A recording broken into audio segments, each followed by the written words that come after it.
গত 15 আগস্ট বিকেল থেকে মূলত রাঙামাটিতে বৃষ্টিপাতের সূচনা হয়েছে। এরই মধ্যে টানা বর্ষণ আর উজান থেকে নেমে আসা পাহাড়ি ঢলে রাঙামাটির কয়েকটি উপজেলার বিস্তীর্ণ এলাকা আসলে প্লাবিত হয়েছে। যদি নাম ধরে বলি, সেখানে বাঘাইছড়ি উপজেলা, লংগদু, একই সঙ্গে জুরাইছড়ি এবং নানিয়ারচর, এই কয়েকটি উপজেলার যে নিম্নাঞ্চলগুলো রয়েছে সেখানে ইতিমধ্যে প্লাবিত হয়েছে।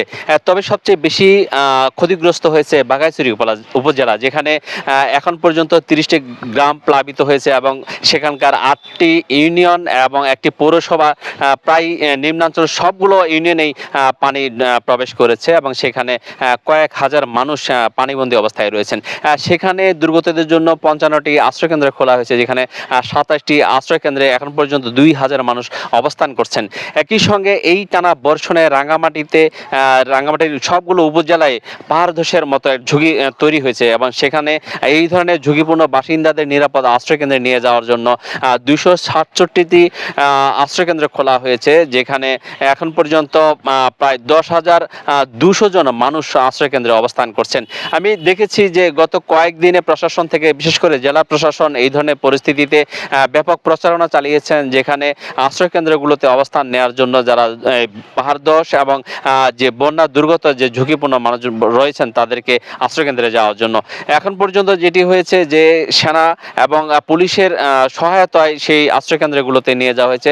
আমি রাঙামাটি শহরের যদি একটু পরিসংখ্যান বলি, সেখানে যে শুধু সদর উপজেলার যে 52টি আশ্রয়কেন্দ্র রয়েছে এবং একই সঙ্গে পৌরসভায় 23টি আশ্রয়কেন্দ্র খোলা হয়েছে, যেখানে কয়েকশো মানুষ অবস্থান করছেন। সব মিলিয়ে রাঙামাটিতে যে 267টি আশ্রয়কেন্দ্র খোলা হয়েছে এবং সেখানে 10,200 মানুষ আশ্রয়কেন্দ্রে অবস্থান করছেন। যদি ত্রাণ তৎপরতা নিয়ে একটুখানি বলি, যে জেলা প্রশাসন এরই মধ্যে 30 লাখ টাকা বরাদ্দ করেছেন এই যে দুর্যোগ অবস্থা তৈরি হয়েছে তার সামাল দেওয়ার জন্য। একই সঙ্গে সেখানে 1000 টন খাদ্যশস্য বরাদ্দ দেওয়া হয়েছে। পর্যাপ্ত ত্রাণের মজুদ রয়েছে বলে আমাদেরকে যে রাঙামাটি জেলা প্রশাসক মোহাম্মদ মোশাররফ হোসেন খান জানিয়েছেন। সব মিলে এখন পর্যন্ত যেটি হয়েছে যে কি পরিমাণ ফসলি জমি ক্ষতি হয়েছে কিংবা রাস্তাঘাটের কি পরিমাণ ক্ষয়ক্ষতি হয়েছে সেই তথ্যটি এখন পর্যন্ত উঠে আসেনি।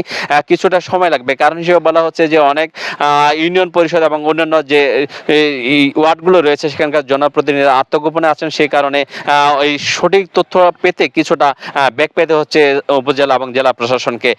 সব মিলিয়ে যেটি বলা চলে যে এই মুহূর্তে রাঙামাটির যে বন্যা পরিস্থিতি এবং পাহাড় ধসের যে অবস্থা সংখ্যা তৈরি হয়েছে, সেখানে আসলে এখন পর্যন্ত কোনো প্রাণহানির ঘটনা ঘটেনি।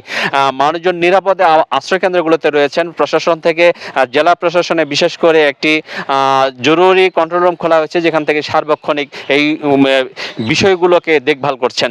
রাঙামাটি থেকে এই ছিল আমার কাছে সবশেষ।